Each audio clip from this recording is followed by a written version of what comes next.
Ni la virtud, como la concebía Platón, es el camino seguro hacia el triunfo, ni la moralidad es condición indispensable para gobernar. Al contrario, muchas veces la inmoralidad del gobernante es su mayor celo, mientras que la incapacidad, incluso el exhibicionismo, de virtudes morales, suele ser su principal defecto. Maquiavelo disecciona la psicología del gobernante con una precisión brutal. En esa apertura salvaje emergen conceptos claros como la avaricia y la generosidad, o el buen y mal uso de la crueldad. Son los entresijos de un caballo viejo de labranza, las entrañas de la psique humana alejadas de idealismos, donde a diferencia de estos, caben fundamentalmente los instintos. Nicolás Maquiavelo es quizás el villano original de la historia, un hombre que abandonó la moral tradicional, rechazó el cristianismo y desmanteló la bondad desde sus cimientos. Maquiavelo ofrece una maraña de contradicciones, verdades incómodas, una defensa del villano y una determinación implacable. Pero si se mira más allá, es posible encontrar verdades oscuras y sorprendentemente vigentes sobre el mundo en que vivimos y sobre cómo operar dentro de él.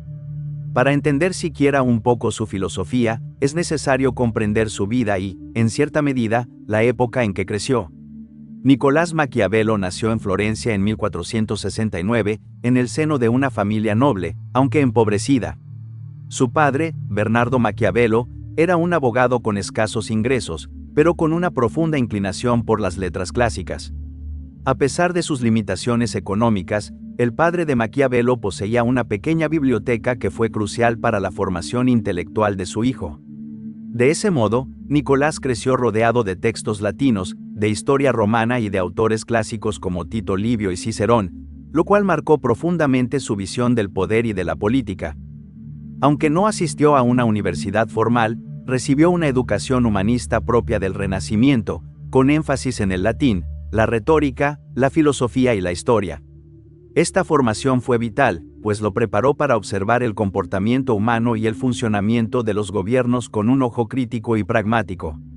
En 1469, Florencia era formalmente una república, pero en la práctica estaba dominada por la poderosa familia Médici. Aunque existían instituciones republicanas, los cargos se rotaban con frecuencia y las decisiones eran profundamente influenciadas por las alianzas políticas y los intereses de las élites. Bajo la superficie, el sistema operaba más como una oligarquía controlada que como una verdadera democracia. La estabilidad era frágil, y los cambios en el poder podían alterar significativamente el rumbo de la política interna. Este nivel de corrupción no era raro en Italia, de hecho, era más la norma que la excepción. Las guerras por territorios azotaban Europa, y los líderes italianos cambiaban de bando con facilidad. En resumen, Maquiavelo creció en una sociedad donde la idea de cómo funcionaban las cosas y la realidad estaban muy lejos de coincidir. Tuvo un asiento de primera fila para observar la disfunción política y la corrupción. Desde joven, también aprendió el precio del fracaso político. Cerca de su 9º cumpleaños, los conspiradores contra los Médici, que eran los gobernantes en ese momento, fueron colgados boca abajo en el edificio del gobierno y dejados allí como advertencia pública durante semanas. Esta combinación de corrupción y brutalidad fue formativa para su carrera posterior. Después de la expulsión de los Médici del poder en 1494, Maquiavelo fue nombrado para un cargo gubernamental en la administración florentina, donde comenzó redactando documentos oficiales. Poco tiempo después, recibió varios ascensos, y todo esto ocurrió cuando tenía apenas 28 años. A menudo se minimiza a Maquiavelo como un político fracasado, pero durante más de una década fue el principal diplomático de Florencia. En 1512, la República Florentina fue derrocada y la familia Médici regresó al poder. Sospechando de Maquiavelo por conspiración, lo encarcelaron, torturaron y exiliaron al año siguiente. Fue en el exilio donde Maquiavelo produjo su obra más famosa, El Príncipe. No fue lo único que escribió, pero sí lo más influyente. Durante mucho tiempo, la filosofía predominante sostenía que la grandeza de un líder se medía por su bondad, por su carácter moral. En El Príncipe, Maquiavelo descartó por completo esa idea. Sostuvo que, para un líder, lo único que importaba era concentrar y mantener el poder. El libro no es un manual sobre cómo vivir, sino un manual sobre cómo conservar el poder político y ser un líder eficaz. En esta búsqueda, Maquiavelo rechazó el cristianismo y otorgó poco valor a la moral tradicional. Más precisamente, argumentó que la moralidad estaba bien, pero que simplemente no se podía actuar siempre de forma moral y ser, al mismo tiempo, un político eficaz. Esto requirió valentía, quizás crueldad, y una clase oscura de audacia. Maquiavelo podría haber suavizado su mensaje, podría haber disfrazado su desprecio por el tipo de persona que, según él, se aferra al poder. Al hacerlo, habría evitado muchas de las críticas y controversias que lo rodearon, sin renunciar por ello a sus ideas fundamentales. Pero en lugar de eso, Maquiavelo desmantela sistemáticamente la moralidad y en su lugar construye una evaluación profundamente perturbadora y en ocasiones extremadamente precisa del mundo. César Borgia, hijo del Papa Alejandro VI, fue una figura clave en la Italia renacentista y un modelo de poder para Nicolás Maquiavelo. En 1502, con el respaldo y la influencia de su padre, César comenzó a construir un nuevo estado en la región cercana a Florencia, consolidando su dominio a través de la fuerza y la estrategia política. Una de sus primeras grandes conquistas fue la ciudad de Cesena. Tras tomar la ciudad, César no permaneció en ella para dirigirla directamente, en cambio, dejó el control en manos de su mano derecha, Ramiro de Lorca, un hombre conocido por su crueldad y falta de escrúpulos. César le dio carta blanca para imponer el orden, diciéndole que hiciera lo que fuera necesario, sin límites en su brutalidad. De Lorca obedeció con rigor extremo, ejecutó a hombres en público, confiscó propiedades y castró a quienes se resistieron a su autoridad. Su régimen de terror buscaba sembrar miedo para asegurar la obediencia y estabilidad. Sin embargo, este tipo de paz basada en el miedo generó un profundo resentimiento entre la población. Cuando César regresó a Cesena, se encontró con que el pueblo odiaba no solo a de Lorca, sino a él mismo, por asociación directa con aquella violencia despiadada. Para restaurar su imagen y ganar la confianza del pueblo, César tomó una decisión drástica. Ordenó que cortaran el cuerpo de Lorca en dos partes y exhibieron sus restos mutilados públicamente en la plaza central de la ciudad. Al día siguiente, los ciudadanos despertaron y vieron los restos de Lorca, símbolo tangible del fin de la tiranía y la brutalidad. Este acto simbólico fue recibido con alivio y alegría, pues representaba la eliminación del opresor.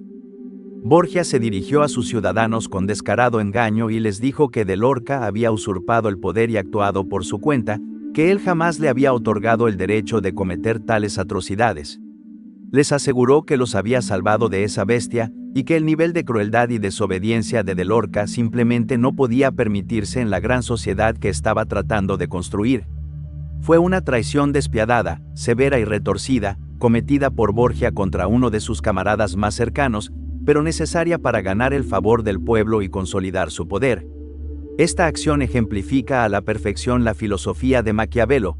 Él creía que la bondad estaba bien, incluso que era grandioso ser bueno, pero sostenía que un líder eficaz no podía ser bueno todo el tiempo. Maquiavelo afirma que la gente no es confiable. Algunos son cobardes, algunos mienten, otros pueden ser comprados o simplemente cambian de opinión. Estas cosas ocurrirán, dice, sin importar cuánto esas personas digan amarte. Pero el miedo, argumenta, es permanente. El castigo es algo tangible y amenazante que mantiene a las personas bajo control constante. Nicolás Maquiavelo también estaba dispuesto a dejar de lado la honestidad. Reconocía que era admirable ser honesto, pero sostenía que simplemente no era eficaz. Engañar a los oponentes, decía Maquiavelo, es a menudo más eficaz para un líder astuto que decir siempre la verdad. Maquiavelo argumenta que las personas te mentirán, entonces, ¿qué obligación tienes tú de decirles la verdad? Al ser honesto, estás dándole ventaja a tus enemigos. Este desprecio por la honestidad se expresa aún más cuando Maquiavelo sostiene que, en realidad, no es necesario poseer cualidades virtuosas, lo que importa es parecer tenerlas. Según él, para ganarse la adoración del pueblo se necesitan dos cosas, las apariencias y los resultados. La mayoría de las personas, dice, solo conocerán a un líder a través de sus palabras. Muy pocos verán lo que ocurre tras puertas cerradas. Por tanto, tus conciudadanos te juzgarán únicamente por lo que ven, no por lo que realmente experimentan. Las cosas que dices deben parecer inspiradas por virtudes, porque así es como la gente te juzgará. Por supuesto, Él continúa diciendo que también juzgarán tus logros por los resultados y métodos. No siempre podrás obtener resultados mediante la honestidad, la bondad o cualquier otra virtud. Y así es el legado que dejó Maquiavelo, o al menos el que lo hizo célebre, no necesariamente cruel en esencia, pero sí dispuesto a recurrir a la crueldad. En múltiples ocasiones a lo largo de sus escritos, Maquiavelo declara que las personas son poco confiables, deshonestas y egocéntricas, y por lo tanto, tú también necesitas ser así. Pero reducir a Maquiavelo a esos términos es algo inexacto.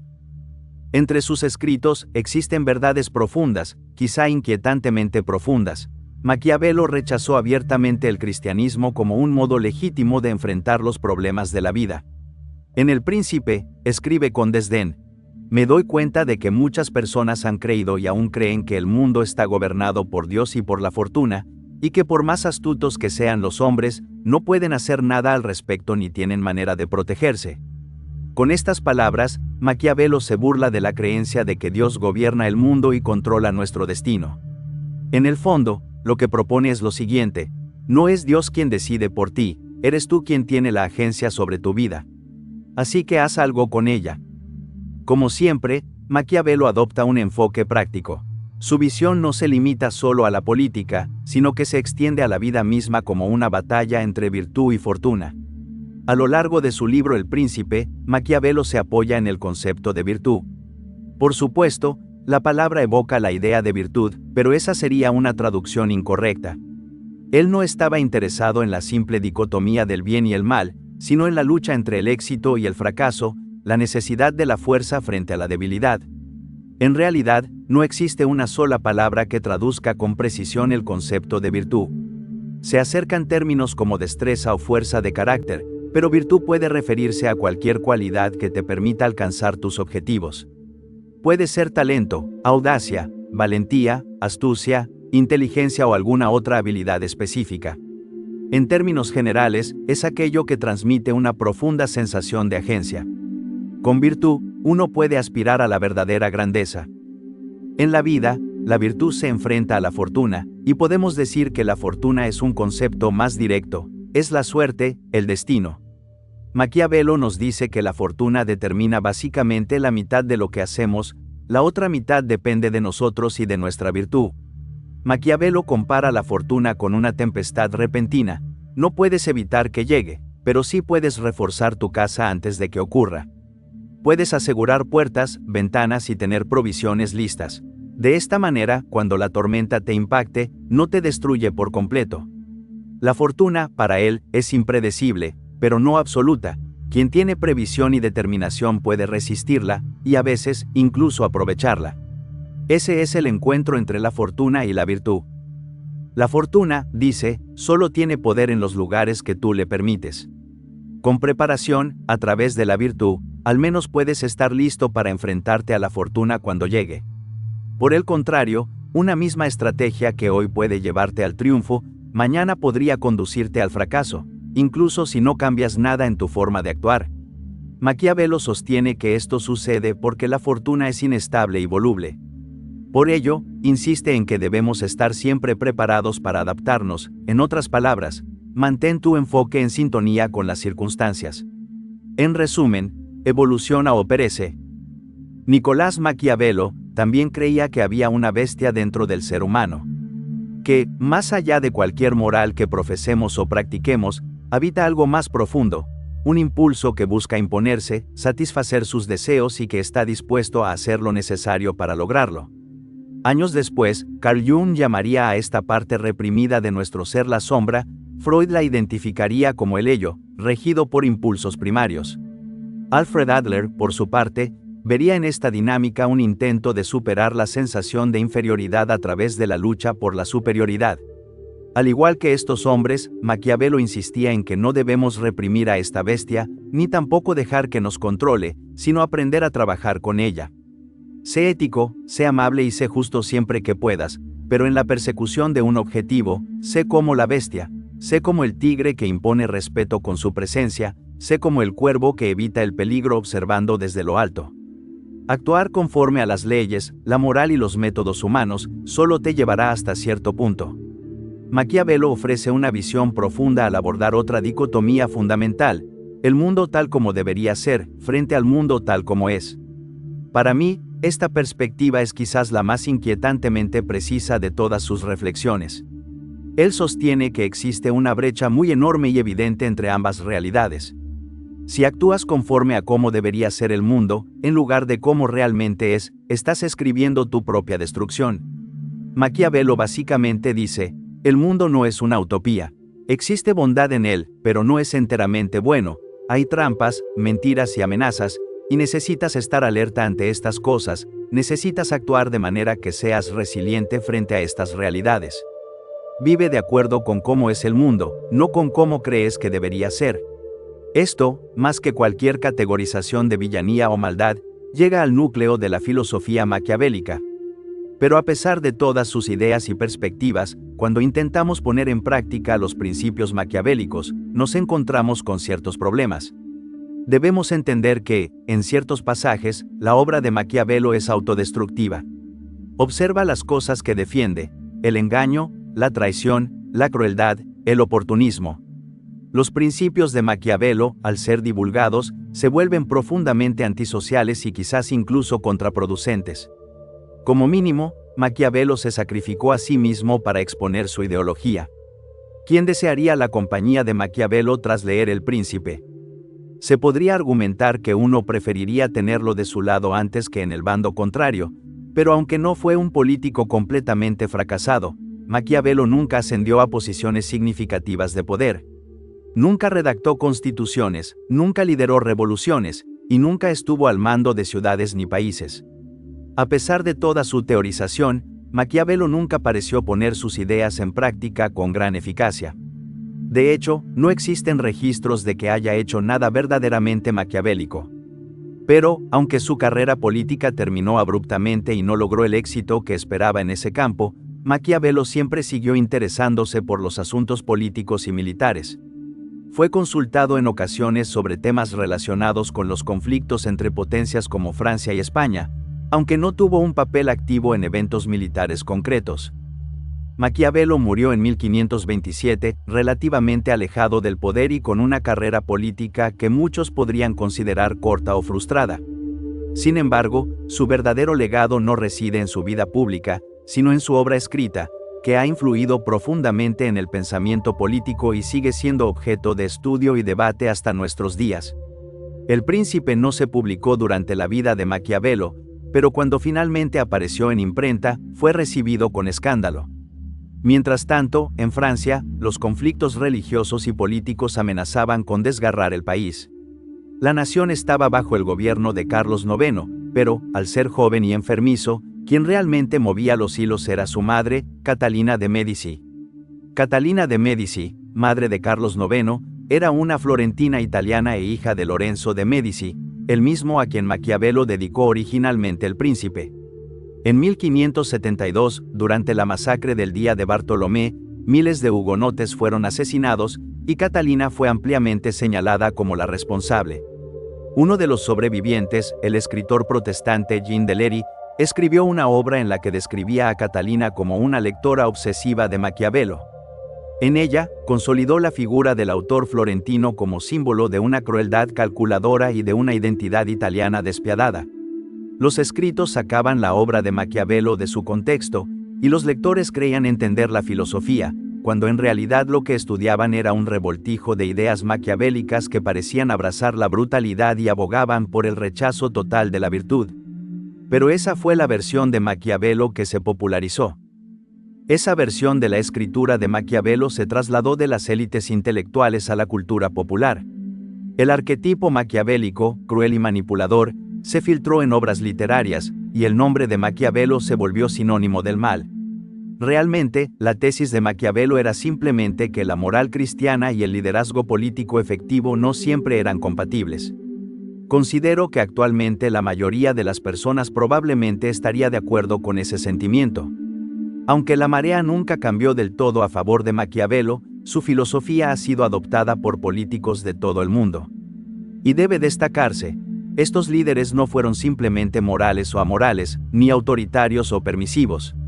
Ya sea que lo haya predicho o lo haya causado, los escritos de Maquiavelo describen casi perfectamente las maquinaciones políticas modernas.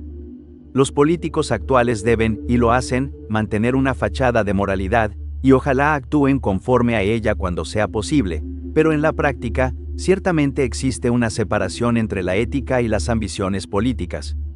Personalmente, no encuentro especialmente convincente el debate político inicial en torno a Maquiavelo, más bien, creo que examinar sus opiniones sobre la vida, el mundo y cómo operar dentro de él, revela una sabiduría atemporal, una sabiduría que a veces preferimos no aceptar. Ciertamente, muchos no aspiraríamos a ser como César Borgia, ni desearíamos tener un líder con su carácter. En este sentido, hay una determinación implacable en los escritos de Maquiavelo. No le interesa ser una buena persona, ni rendir cuentas a los dioses o a los lazos afectivos. Su filosofía gira en torno a una sola preocupación, el poder. Supongo que existe algo admirable en tal determinación, incluso si no es del todo relevante para cada individuo. Como todos los grandes villanos, Maquiavelo es peligroso. Es peligroso adoptar por completo sus ideas, y, de hecho, quizás sea igual de peligroso ignorarlas por completo. Y recuerda, como dijo Maquiavelo en el capítulo 17 de El Príncipe, los hombres olvidan con mayor rapidez la muerte de su padre que la pérdida de su patrimonio.